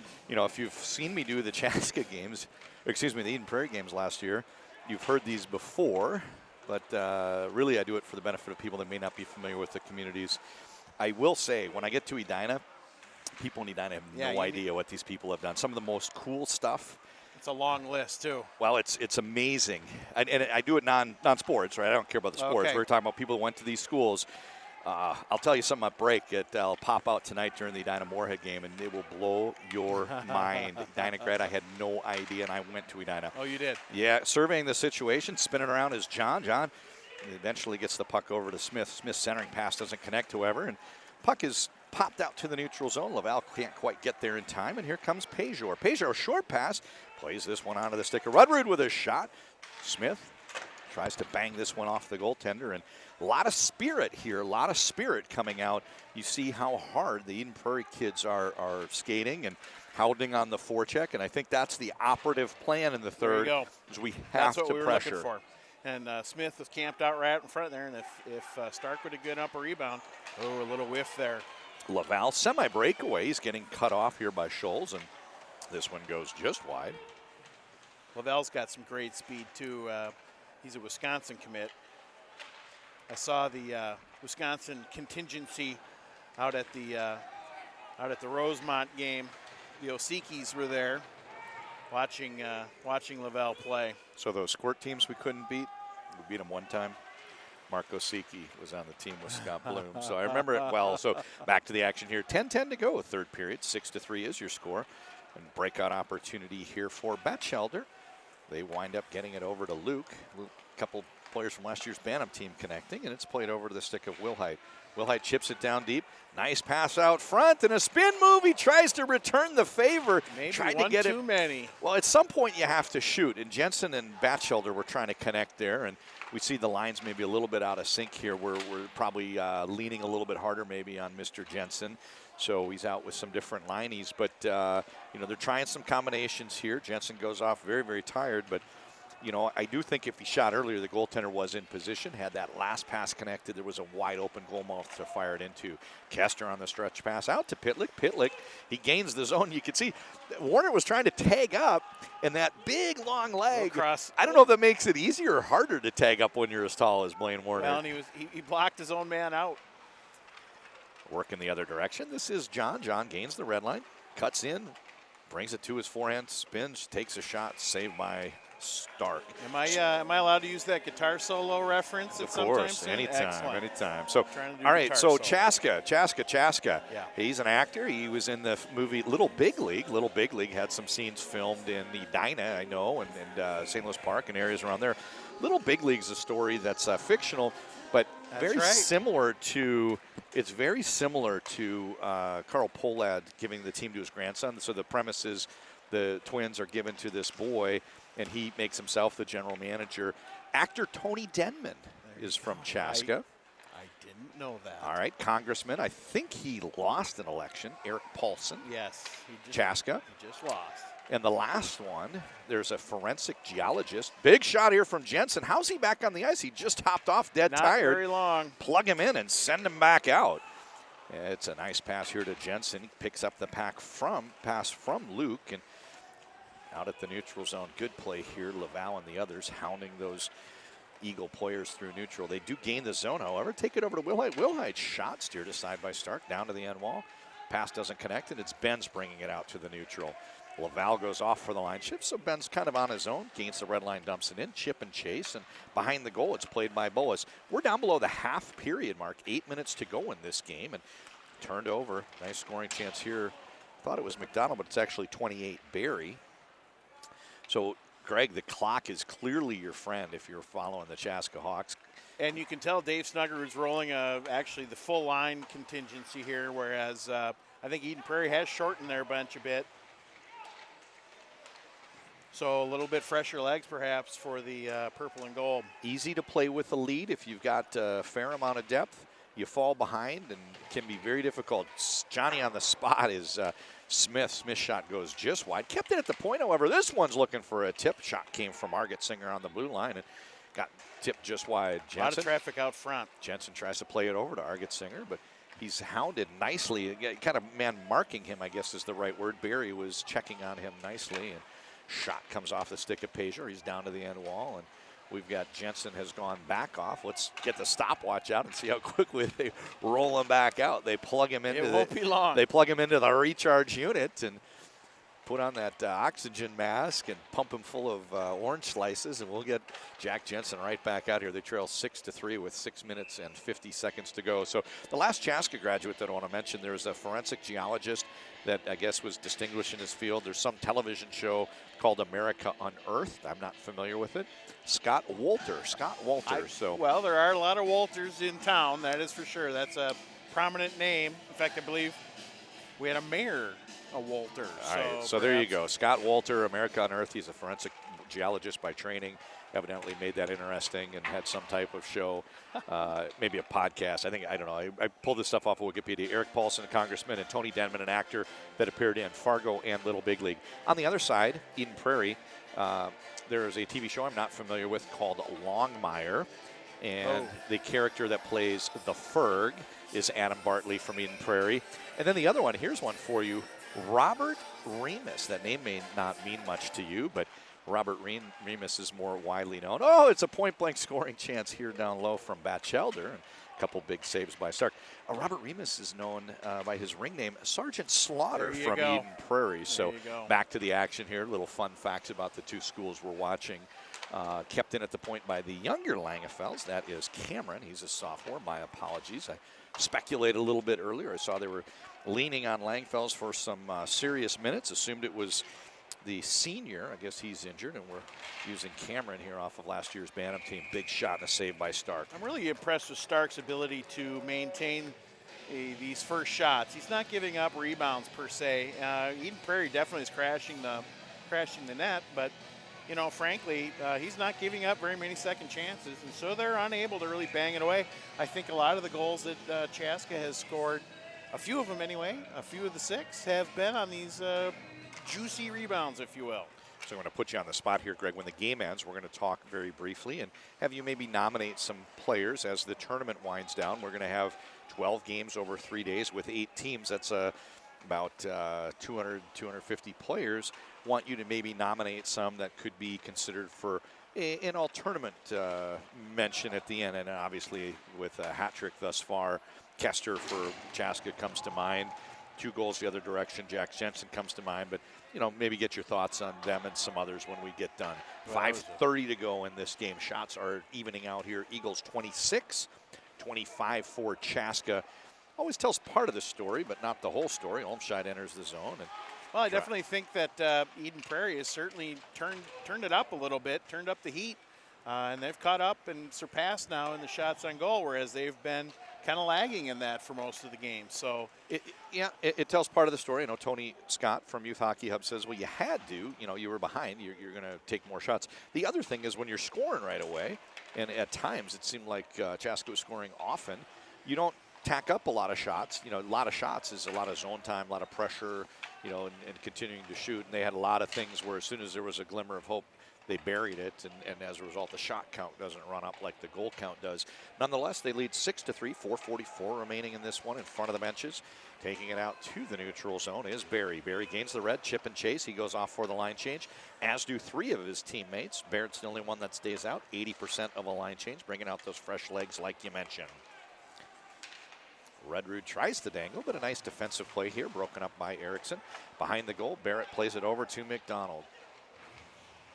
McDonald's a little bit smaller. The kid's got a lot of heart, though. A little bit smaller, you can get bashed around a little bit. Warner with that big frame. He attacked Argetsinger, came out the other side, used that reach to pick up the puck, but when he turned toward the goal, kind of got bodied in front of the net into Bolus, and as a result, net is off. We get a stoppage with 4:11 to go, and I don't know, do you pull the goalie 3 down?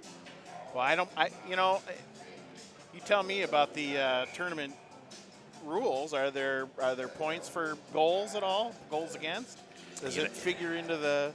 I don't know that they worry all that much about it. Lee Smith has won a couple state championships over there at the Prairie. As much as this is a nice event, I don't know that he's too worried about the hockey for life. Well, he's a couple more of great worried about big hits down in the corner down there. I don't know if we caught those. More worried about getting the result they're looking for this game. Centering pass goes off the stick of Smith. Jensen's in the corner. Jensen plays Smith. Smith can't reel in that lofted pass, and defender goes off. We bring out a fresh Luke. Luke comes out, taking the place of the down player. Scholes is the one that got dinged up. Yeah, I kind of doubt that they will go to those measures, to be honest. Like you said, this is sort of a nice-to-have sort of game. Maybe score first, and then you can worry about it. There's 3.5 to go. They still trail by 3. Jensen's down. He's kind of knotted up down low. I can't tell who's on top of him, but a couple of Hawks, it looked like. Warner, I guess they get separated finally. Kept in at the point by Luke. Luke, nice pass over on the near side to Holt. Holt with that right shot, left wing, cuts to his forehand, and kept in by Langefels. Out top, big. Oh, geez, big scoring chance there for Holt, but he picked it up on his backhand and couldn't get the shot off. 2-on-1 the other direction. And Pitlet with McDonald. McDonald chips it just wide of the mark. I think it was steered aside by Bullis. Out to Olmscheid. Olmscheid trying to reel it in and get the shot off. Here comes Jensen. He's a little rested, and he comes out through the neutral zone. Nice pass here onto the tape of Smith. Smith's pass doesn't connect. Jensen's an interesting one. He was hurt through that fall Elite League season, so he didn't get the benefit of those games. He would thrive in that environment as much as you like to play a lot. you get to go every fourth shift. They just roll the lines, and every time you're on the ice, you're rested. Pitlick, one of the leading scorers in that league. Jensen would have been right there with him. You know, that's a lot of hockey, too. I know it's great. These kids want to play. They're obviously one-sport athletes for the most part. It's a lot of hockey. Except for St. Thomas. That's You'll have true. to tune in and Okay. watch. All right. Got a lot of college commitments in that game, but not a lot of hockey commitments. So 2 minutes, 10 seconds to go. This one's chipped out by Horton. Horton plays this one over to Luke. Luke enters the zone, trying to cut back to his forehand and get the shot off. Broken up nicely by Kester, and Kester has been sensational today. He's played well defensively. And Greg, while we're winding it down here, it's now evident they're going to hold on and win. They lead 6-3. We're under 2 minutes. Whatever people were thinking about Chaska, you start to have to erase some of that a little bit. Absolutely. I mean, Minnetonka came in, and I think Chaska gave them a run for the money, even though the score was 1-4. I think you couldn't have been upset with their effort by any stretch of the imagination. But Dave Snuggerud told me that, frankly, Chaska's been figuring out their lines. They've still not figured it all out yet. Well, to them, it's early in the season. We haven't hit the calendar changeover yet. We're not into January. It can take a while for things to set, and clearly today things went well for them. Lots of really good goals. I'll say this. This is the Chaska performance I expected all season. Good point. I went to their Blake game, and Blake was in it, but, Chaska won that one. It was the games I didn't see, they were 3-5. This team lost 5 games this year. They lost to Sartell. They lost to Buffalo. They lost to Rosemont. It hasn't been a good run. Those were difficult games for them, and they lost to Evelyn. Yeah, where's Evelyn? They were, and at the time that was a big shock. That was the first one of the season. Yeah, that was the first big loss. You go up on your northern swing. The Hawks like to go up north every year, play a couple games. Then they went. They lost to Evelyn, who was unranked at the time. Hawks were ranked 9th in the state at that moment. Evelyn must be Class A as well. I mean, they are. Yeah. This is David and Goliath on paper. So anyway, they were excited, and then in the game right after that, they played Cloquet, who was ranked, and they blanked them. 4-0, ranked team. I think you go to the whiteboard and erase whatever you thought about Chaska. Just like you said, this is something where Chaska has played very, very, very well today. We got 40 seconds left when this one ends. We're going to play a quick note from our sponsor, Tradition, and then don't go anywhere because we're going to come right back with Greg's thoughts on today's game. It's going to be a Chaska Hawks win. Final score, if there's no more, would be 6-3, 20 seconds to go. And really a shocker here to start us out from Dakota. Dakota. So beautiful rink. I'll tell you what, these folks did it right down here. I mean, just an outstanding facility. Apparently we're not stopping the clock. Now we are. Yeah, so anyway, great game here. We're going to roll off the last 3 seconds. Got a little 20-second commercial spot. You and I are going to talk about Dakota and then wrap it up with the post-game thoughts. Well, and I'm really looking forward to tomorrow's game against Chaska and the Lakers, because Chaska's had a lot of trouble with that team over the last couple of years. So I'll be very interested to see that. And I think Chaska has a game on Saturday as well. Well, that's a whole other story. Chaska Edina. So we'll be right back in 20 seconds.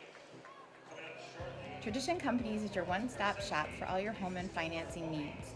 From construction, land development, new home builders, mortgages, banking, and wealth management services, the Tradition family of companies has the solution for you. For more information on everything Tradition Companies has to offer, visit traditionco.com. That's traditionco.com.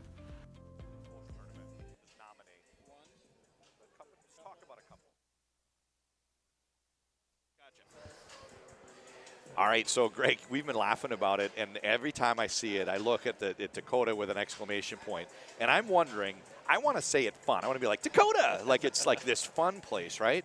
But I'm wondering, am I getting it wrong? Is it Dakota? Is it like? No, I think it's more the happy. So it's Dakota. Hey, come on down to Dakota. Well, there's a few Hawks that are happy out here tonight. I'll start, though, with Eden Prairie's Jensen. That kid is amazing. He is like butter. He's in the right spot at the right time. He picked off some passes today. He buried he buried that goal, the second goal for Eden Prairie today, and had an assist. So I was impressed with him. But over on the Chaska side, I mean, we had some really great performances from guys that we don't necessarily always see that from. Olmscheid got his second goal of the season and 2 assists. So he contributed greatly to our win today, the win for the Hawks. And what can you say about Mike Kester? But you know, I've been talking about Mike Kester since he was in 9th grade.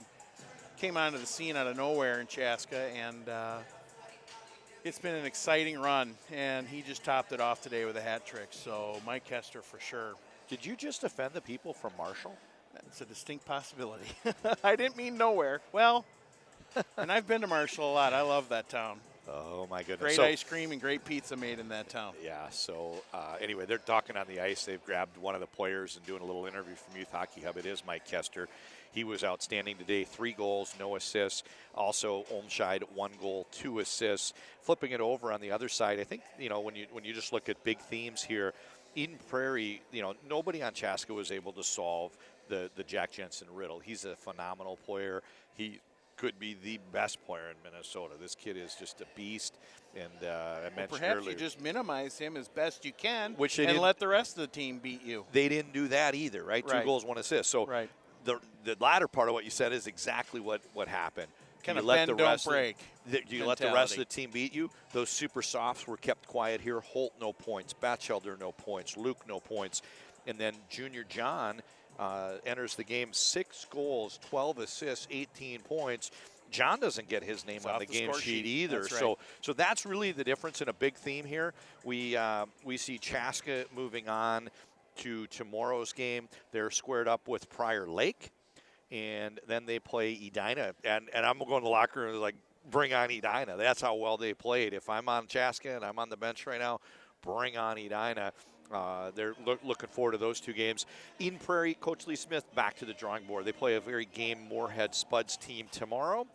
And then on Saturday, Lakeville North. And Lakeville North, they've been dinged up with some injuries, and they have a lot to prove as well. That settling process of the lines, like you said, all those things are going. So anyway, we're going to see what happens here and really have a great rest of the week. So I'm John Conley. Our producer here is Justin from the Tinty Productions back office team.